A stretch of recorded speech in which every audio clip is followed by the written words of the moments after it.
Reports of an astronomical increase in the cost of petrol importation by marketers in Nigeria over the last few days, despite calls for patronage of local refineries, well, according to information contained in the report by NARRATION. Between October 1 and November 11, Nigeria imported 1.5 million metric tons of premium motor spirit, also known as petrol, 414,000 metric tons of diesel, and 13,500 metric tons of aviation fuel within the period in question.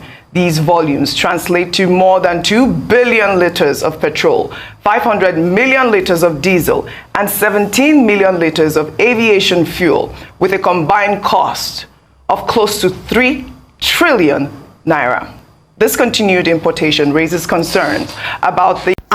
My people, it don't happen. Oh, 3 trillions of crude oil produce have been imported into this country between October 1st and November 11, and your president still wants to go and borrow trillions of money again. Hey, my people, just stay connected to the very end of this video. You will see a lot that is going on in this country. I'll be back. See you soon. Welcome to LAJUPOG TV show. The whole of crime scene is happening in the street again. The center of political news, celebrity gossip, religious gossip, and happiness in the society. Join us, the voice of Africa. Hello my great and wonderful viewers, welcome you back to LAJUPOG TV show. If you are new to this show, don't forget to click the subscribe button, the like button, the bell beside it, and also drop a comment in the comment section so that the YouTube will notify you anytime we drop another video into the channel about what's going on in Nigeria, what's going on in Nigerian politics, and what is going on in Africa at large. It is very terrible when we see what our government is doing and we're not doing anything about it, we're not saying anything about it. It is very, very terrible because this government that they don't explain anything, they don't do anything, they don't do any explanation how they spend Nigerian money, how they do importation and exportation. They don't explain anything to us. So when we citizens, when we hear this kind of money, when we hear this kind of trillions of money, we come down and try to calculate all these things. How did they do it? How did they spend it? How did this happen? Then we get lost. Can you believe all these kind of atrocities? Nigeria now, we are owing 50 trillion naira, and if you check the whole country, we can't see what they use the money for. We can't see one important thing that they use the money for.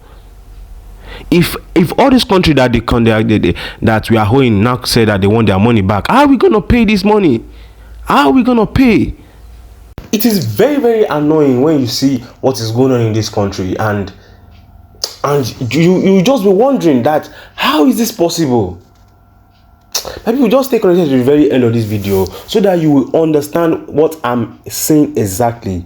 You know what these people are doing, it is very, very terrible. They are hurting everybody. They are hurting everybody. No, the civilians, we can't enjoy our benefits, we can't enjoy a lot of things that we are supposed to be enjoying. They are pensioners, a lot of things that they are supposed to be paying, they are not doing it. Now tell me the assurance that this country is not done. If you just stay connected to the very end of this video, don't forget, click the subscribe button, the like button, the bell beside it, and share this video to all social media platforms so that everybody will know what is going on.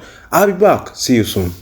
Country, please, if government work, if they cannot protest, we Yalaja, we go open our nyash, we go open our press, we go protest. Too much suffering, too much for this country. But before you win, you go suffer. The suffering is too much.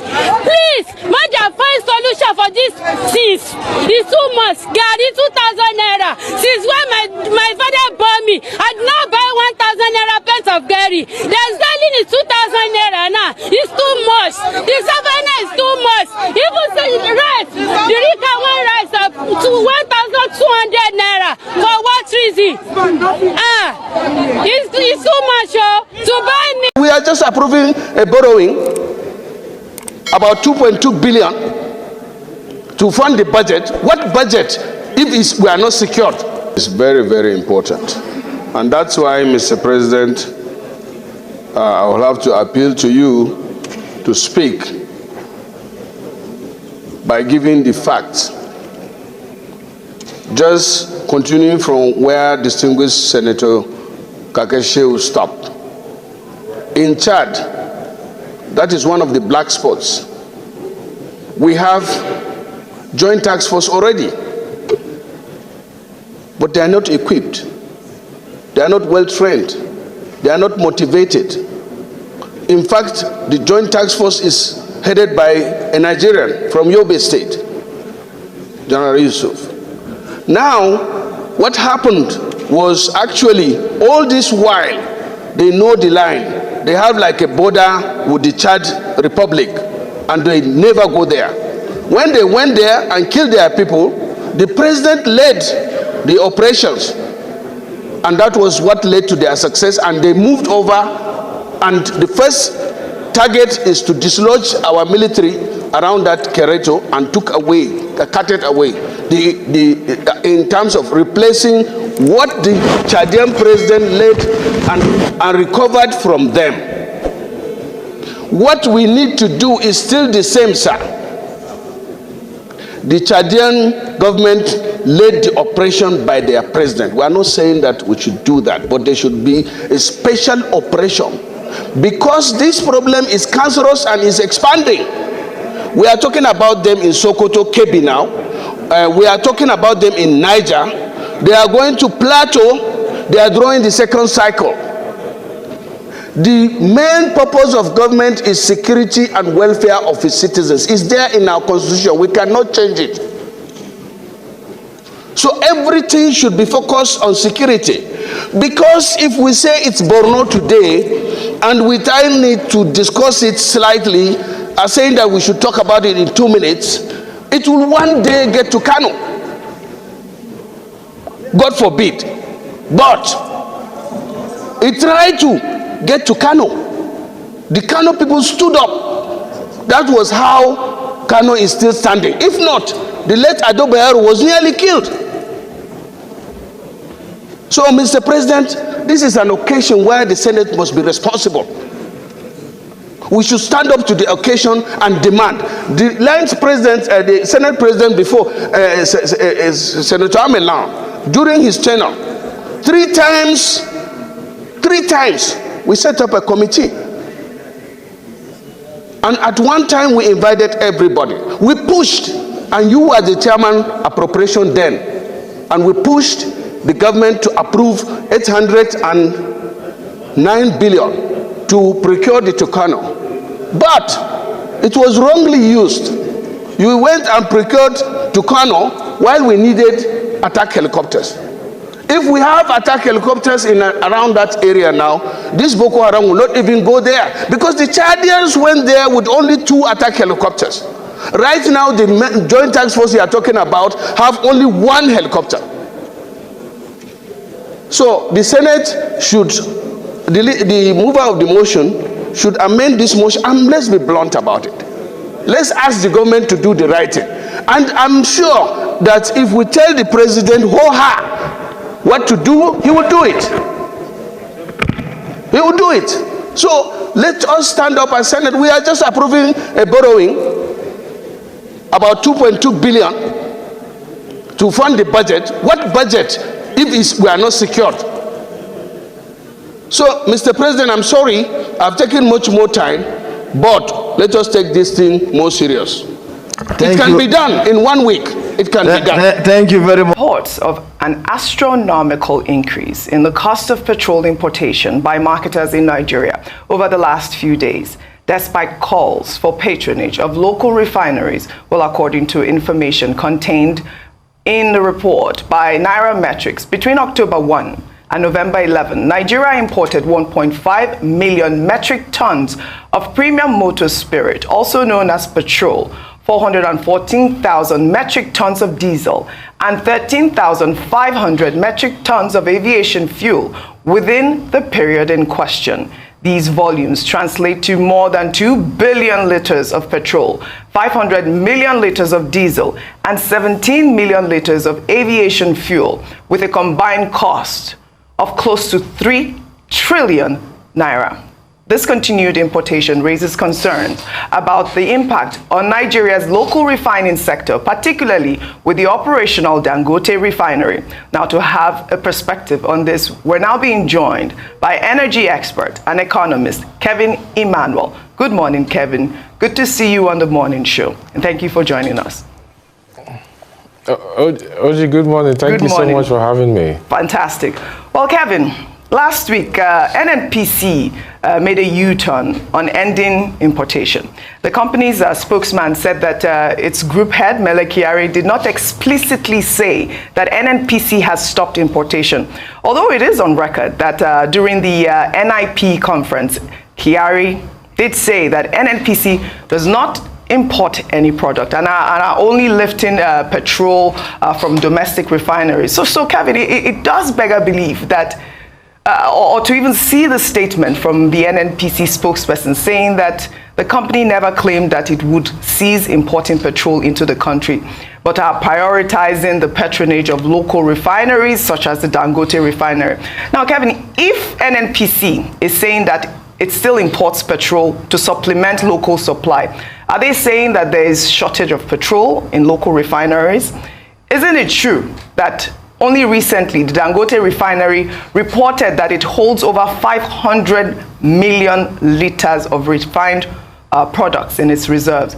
I also want to know what the implication is of importing such volumes of petroleum, as you heard in my introduction, on our foreign exchange, and also how it impacts the local Nigerian refining sector. Oji, thank you so much for the questions, very important questions. I'd like to give you perspective on this issue. In 2002, Obasanjo, when he was president, came up with the backward integration policy.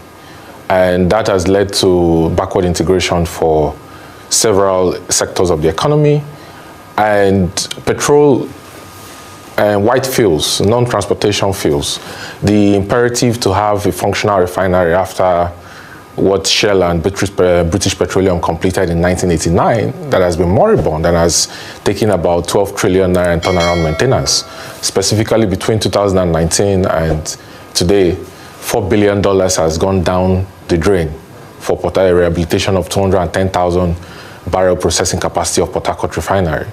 You know, so it's particularly surprising that despite the fact that over the last 8 years, Aliko Dangote has invested $20 billion to build a modern 7th largest refinery in the world, that you still have NNPC trading, NNPC retail, and members of the Major Marketers Association of Nigeria importing petrol, diesel, and Jet A1 or automotive turbine kerosene, ATK.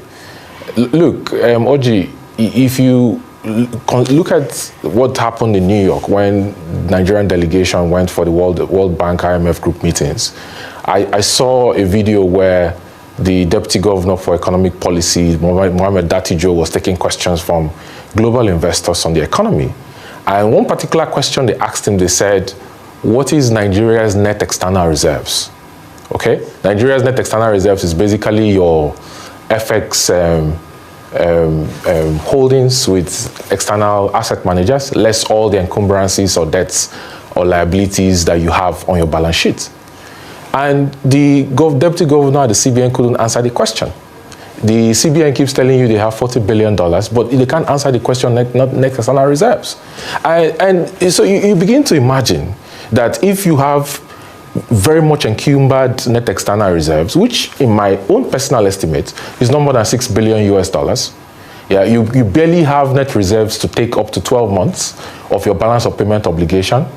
In fact, the IMF outlook on Nigeria says that Nigeria currently has net reserves to take only about 6.1 months of balance of payment obligations. Why are you allowing the continuous importation of white fuels into Nigeria, considering the fact that Aliko Dangote today, for the Dangote refinery, is able to do 32 million liters of premium motor spirit?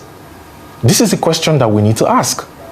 The current capacity utilization and output, the refinery in Lagos is doing anywhere around 420,000 barrels of crude oil on a daily basis. It has enough PMS, it has enough diesel, it has enough jet A1 to satisfy the demands of the Nigerian market. Why are you still importing white fuels into Nigeria?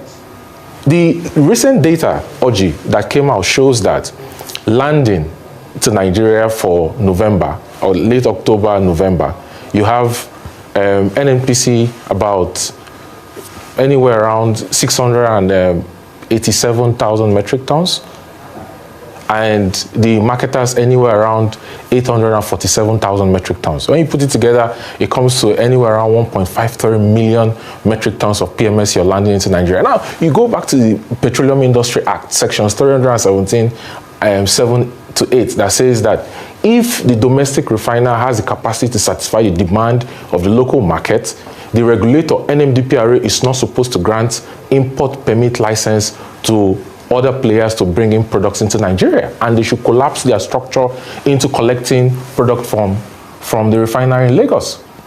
The GCU of NNPC went to Nigerian Association of Petroleum Exploration, is their annual conference, and said it on record that they've stopped importing and they've collapsed their structure to take in products from Lagos. But the evidence, the motor tanker vessel report shows that, that's not the case. So it beggars belief that you have an economy that is struggling. The president traveled to Saudi Arabia to look at, getting $5 billion in trade finance loan to, try to see how they can meet up balance of payment obligation. The Minister of Finance says that he wants to float a floating rate euro bond because Nigeria's issuer default rating has been improving. The credit default swaps are coming down. He wants to borrow another $1.7 billion from the Eurobonds market to meet up with shortfall in the deficit. It beggars belief, Oji, that NNPC said they lifted 196 million barrels of crude oil. They can't remit dollars to save Nigeria's economy. Instead, the government wants to borrow money to try to draw down on the debt NNPC owes. But NNPC is still swapping Nigeria's crude oil and the precious dollars you have to import products into Nigeria. It doesn't make any sense. Kevin, you have just talked about a section of the PIA, and I would like to know, is it on record that the regulator, NNDPRA, recently approved import licenses of an additional 3.5 billion liters of PMS by December? Correct me if I'm wrong. I mean, is it in good faith that our regulators are granting these licenses for massive imports? We also know that the Crude Oil Refinery Association, Owners Association, has called for a stricter regulation of import licenses. Does this amount to some sort of a sabotage? Actually, it is sabotage. It is sabotage because the Petroleum Industry Act is clear. The Regulator Act granted additional license to import the 30.5 billion liters of white fuels into Nigeria. It's an act of sabotage because the Petroleum Industry Act is clear as daylight that if the domestic refiner has the capacity to produce and the output has shown that they have the capacity to produce, the regulator is not supposed to grant import license to bring in products into Nigeria. Sections 317.11 also states, it also states that based on the February 2020 convention that was held by the Economic Committee of West African States, all ECOWAS members are to apply a 50 parts per million sulfur level for products imported into Nigeria. And based on that, the regulator produced a gazette that says that all products in Nigeria for white fuels, the sulfur level should not exceed 200 ppm, and that is an allowable limit for December 2024, which means that at the end of December 31, 2024, NMDPRA is supposed to advise on a new allowable limit for sulfur level. But tests that has been conducted, Oji, shows that the sulfur level for products imported into Nigeria is well above 1,500 ppm, which is not only dangerous to the environment, dangerous to the engines of people's cars and generators, is also dangerous to the health of Nigerians.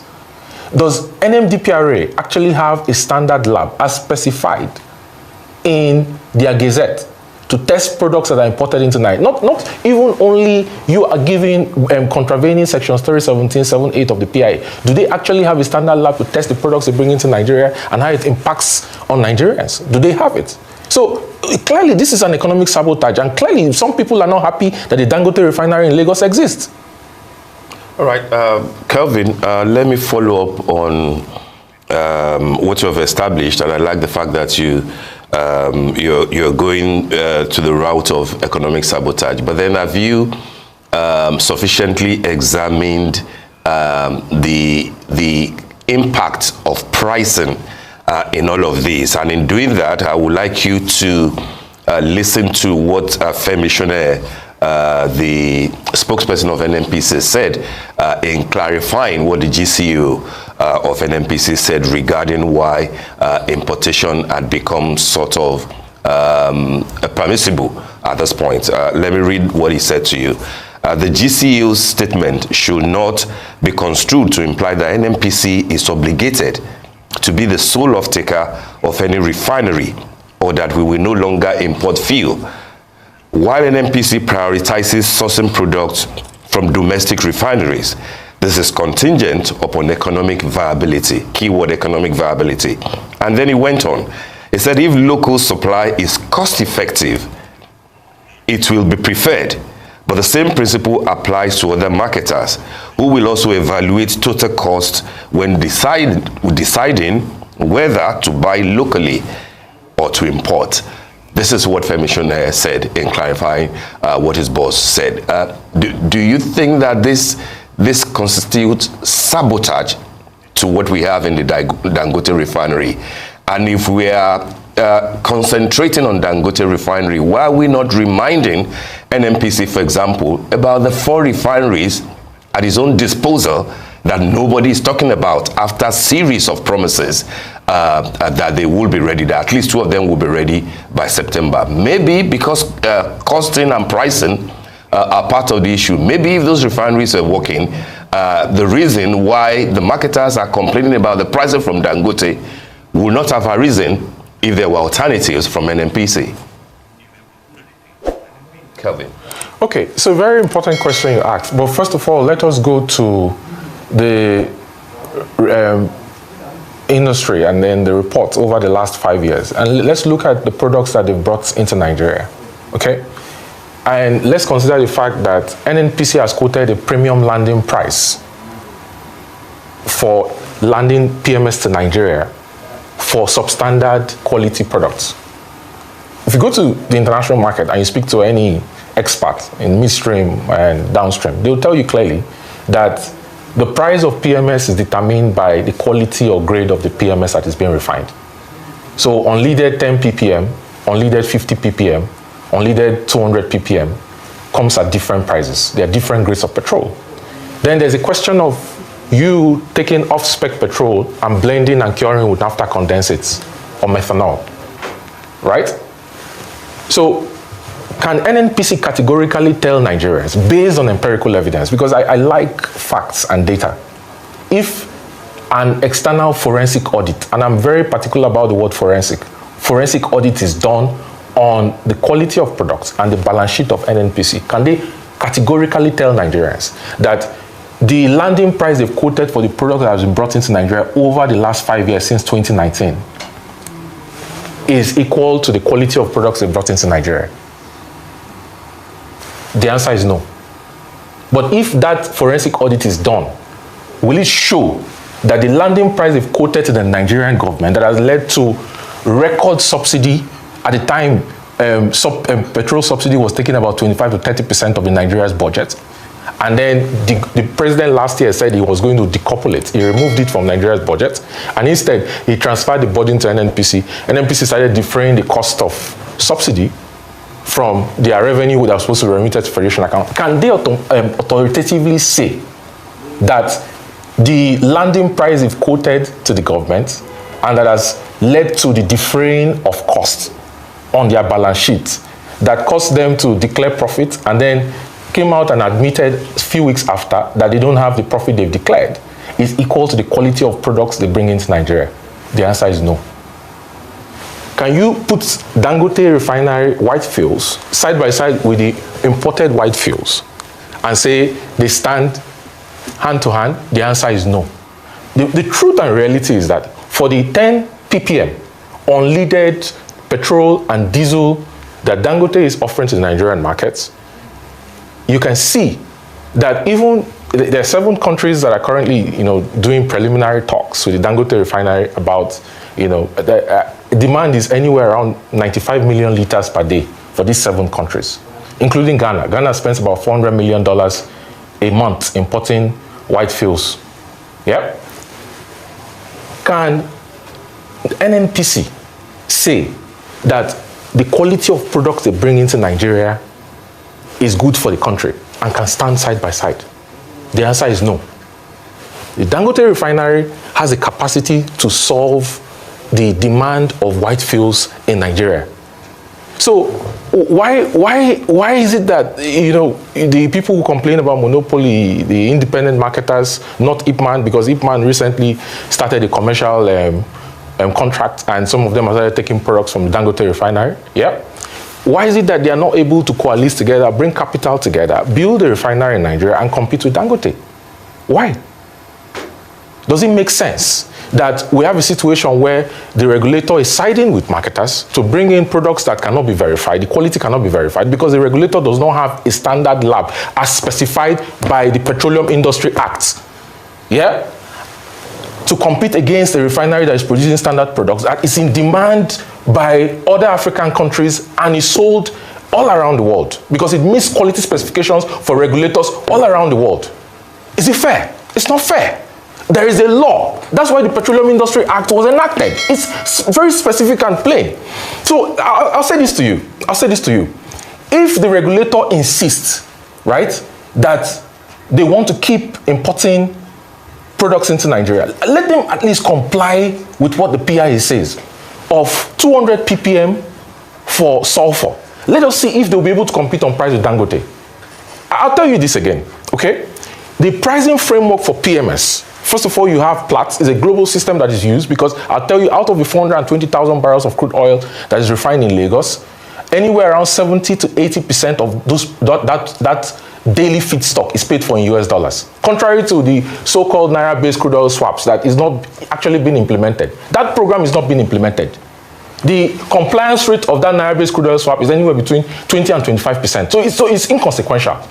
There is a Platts system where Platts is anywhere around $645 to $650 per metric ton today for 1,341 liters of petrol per metric ton. There's a Platts system for pricing PMS all around the world. It applies to the Dangote refinery too. For the 825 refineries all around the world, there's a Platts system. The refinery has a premium based on the quality grade of PMS that is refining. Then, now, that's the ex-gate refinery price.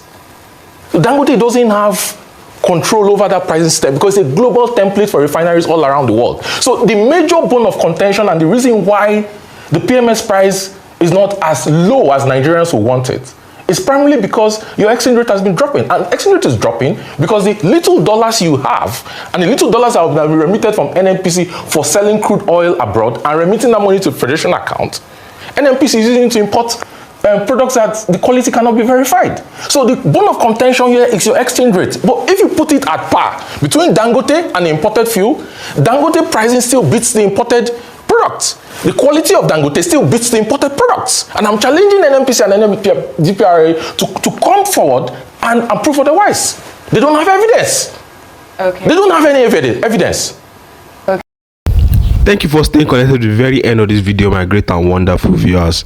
You guys have seen what this man said, that there's no evidence of their spending, of all the money they have been borrowing, of all the assets of Nigerians that they have been, importing and exporting.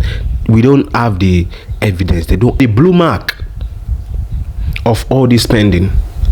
So why do you guys now think that this man should go again and borrow another? And that was what that senator was saying, that we are now approving 2.2 billion for keeping the budget or something like that. The explanation for that budget, for the borrowing of the money is not is not clear. So we don't know what these people are using this money for.